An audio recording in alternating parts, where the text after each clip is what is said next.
joined now by Oklahoma head coach Bob Stoops, one of the most tenured coaches in college football. Does that still feel right to you, or no?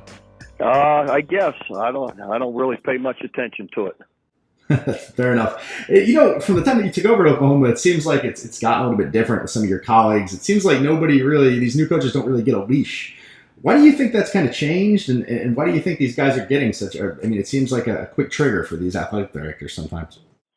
I don't know. I guess, you have, in today's world, everybody wants success immediately. And, all situations are different. And I think all programs are different, and some may take a little longer to rebuild. And I think you have to be careful of sometimes just having a, quick trigger on coaches, and it's kind of like you just start from scratch again. So it takes a while to, accumulate the talent and build a team when a team has been down for a long time. You're a guy that's pretty familiar with starting from scratch. Obviously, you've kind of rebuilt Oklahoma when you came in. They weren't in a great place, and you've kind of brought them back to where they were. Is there a key to doing something like that? I mean, rebuilding a program seems so hard. What do you think kind of allowed you to be able to do that there at OU? Well, I think as much as anything, developing an attitude, a work ethic, and a confidence and belief in what you're doing, and not a false confidence, just a belief that you've worked hard enough to deserve it, and and you build on that confidence right there, and then it's about recruiting and doing the right things around in the program and the way you build it. Speaking of recruiting, where do you guys at Oklahoma? Obviously, there are plenty of talent in the state of Oklahoma, obviously, but you guys have got to live outside of there a little bit to supplement it. What's kind of the ideal situation for you guys as far as regions go? Do you guys want to make your living in Texas in an ideal world, or not really? Well, I think proximity matters to every school. No matter what, I think the families and the recruits' proximity is always an issue. We want to be great in the state of Oklahoma. Just by population reasons, there isn't a great deal of numbers that are here. I'll say this, though, even though there isn't great numbers in Oklahoma, the players that come from the state of Oklahoma could play anywhere. I mean, they're great. They're great players. I look at Jason White, Sam Bradford, Jermaine Gresham, Gerald McCoy. I can go on and on of the great players that have been NFL guys and All-Americans and all. We just don't have a lot of them because of the population base. So we have to live, with the surrounding areas, and that pertains to Texas. Dallas is just 2.5 hours away, equal distance to a lot of other schools down there. And so, that has to be a strong point for us, and we've always tried for that to be so. From that perspective, just as a football coach and not looking at the TV numbers or anything like that, were you a little bit relieved that the Big 12 decided not to expand and maybe add another team down there in Texas to overcrowd things, or did it not really matter to you either way? I'm just going to stick with our leaders, our president and athletic directors, whatever they feel, needs to happen. I'm worried about winning games and going out recruiting. That's definitely the safe answer. I'll give you credit for that. What's your take on the early signing period thing that's on the table right now, man? It's like they're going to get ready to vote. Is that something you want, or you're against it, or it doesn't really matter to you? I'm against part. I'm part of it and for part of it. I don't agree to a June signing. I don't think there's enough chance to get enough information. Grades, you're still without another semester of grades. More time to get to know the people, and I don't agree with the June one. I do agree with the late December, say December 20th, around the junior college signing. I absolutely agree with that one, because now you have another semester of grades. You have there's been time to official visit all through the fall. And a lot of guys are finishing anyway. We have 6 or 7 commits that are ready to come in mid-year anyway. So then they get a signing day around the junior college guys. Yeah, I guess that's not really a thing a lot of people ever think about, is the grades issue. I mean, you see these transcripts, and if you get them that early. To me, there's a lot of issues with the June one, and I feel it'll change our calendar too much, and there'll be too much baggage around it, whereas I don't feel that the December one changes our calendar very much. And our calendar, I believe, has been pretty good. Like we mentioned earlier at the top, you've been at OU for a long, long time now. How do you think 18 years. how do you think the recruiting game's changed in those 18 years since you took over to now? What's been the biggest difference? Is it just kind of the social media stuff, or is there other Yeah, things? yeah, no, not too much. I mean, I still think it gets down to relationships and trust and, success you're having and, facilities and how you're going to treat, the young man and develop them as a person and a student and as a player. All of that still pertains, and I think all of that is still primary. I think, the social media part of it and reaching kids is so much easier now. It used to be, think back 18 years ago, trying to reach kids, setting up appointments a week ahead of time to call at this time. Now you could reach out to, really any time and connect with kids and recruits and so that part of it is different, but I think it's positive.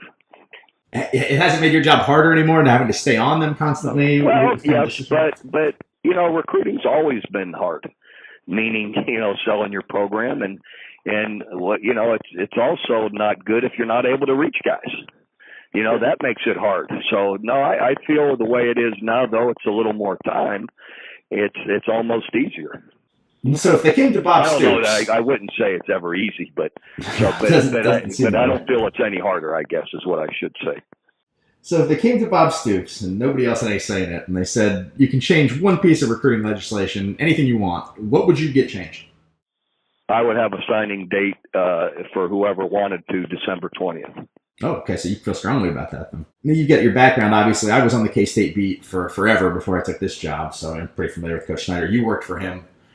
He's one of the more fascinated figures in college football, I think, just from the stories you hear about him. Are those work hours? Is that real, or is that kind of an exaggerated folklore now with the hours he puts in and what he expects from his assistants? I don't know. I mean, I don't know what hours you've heard, but I mean, we've always worked hard there. I think everybody, coaches around the country work hard. But anyway, but sure, we put our time in there. Are there stories that when you look back at time working for him that you'll remember most? I just have, in fact, I emailed him yesterday just how much I appreciate him giving me the start that he did. And, I loved my time there 7 years, even though, we worked crazy hours, but I loved it. I was a young coach and, had a young wife, and she and I both, feel those 7 years at Kansas State were some of the best we ever had, so a lot of great, and we still have great friendships from people back that way. Now, obviously, when you talk about two opposite ends of the spectrum here, you worked for Bill Snyder, you had Mike Leach working for you. What's the Mike Leach private persona as an employee like, as opposed to kind of what he puts out there publicly and what people think about him? Very similar. Really? It's always a treat what you're going to get, and we loved him here. He's a fun personality. He's very interesting and different in what he thinks or his perspective, but a very wise guy and did a great job for us. But yeah, his persona around the office is very similar to what you see. And it's mighty interesting. The last thing I wanted to get your take on is, obviously you guys have been playing that Red River game in Dallas for some time. From a coaching perspective, it seems like some coaches differ on how they feel about these neutral site games. Would you ideally rather have that on the campuses and rotating, or do you kind of like it where it's at? No, I love it where it's at. Dallas is a primary also recruiting base for us to play in the Cotton Bowl. Every year, state fair going on around it. It's one of the best atmospheres you could ever want to play in. So I think it's great where it's at. And before I let you go, I want to take you back to touch on the signing period thing that we've been talking about a little bit. Do you think that will get passed? Is that something? I mean, obviously you talk to your colleagues. Is that kind of the? I don't know, because I've thought it would plenty of times and it hasn't. So, what holds it back? I mean, what's the reason for voting against that period? Some people just feel they want to the end to try and change people's minds or whatever. I'm not sure, because it'd be a huge. I don't know. I think the December one wouldn't throw us off with our calendar as very much where I think the June one would. And maybe other people aren't voting for it because they feel, when we say early, maybe they feel like I do that June would be too early.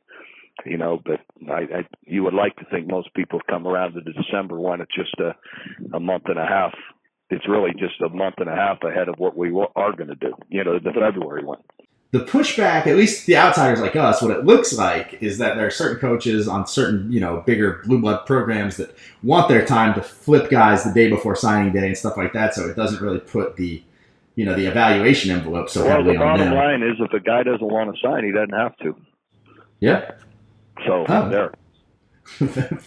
Fair enough. All right, last thing before I let you go, and I like asking some of these off-the-wall questions to every guest we have every week. If you weren't coaching football, let's say that was out. Obviously, you've been doing it for a very long time. What are you interested in? That's to say, if you weren't a coach, what would you be doing? What would you want to be doing? I'd be coaching. I'd be coaching middle school, high school, whatever. If not football, basketball. What's your background in basketball? Did you have to? I loved basketball growing up. Played all through high school and played long as my legs would allow me, even for exercise. Are you a regular guest at Oklahoma City Thunder games? No, not very often. It's the middle of recruiting and, night games and getting up, getting back. I just soon watch it on TV sometimes. Fair enough. Well, thanks, Bob. I appreciate your time, man. Okay. Thanks. Bye.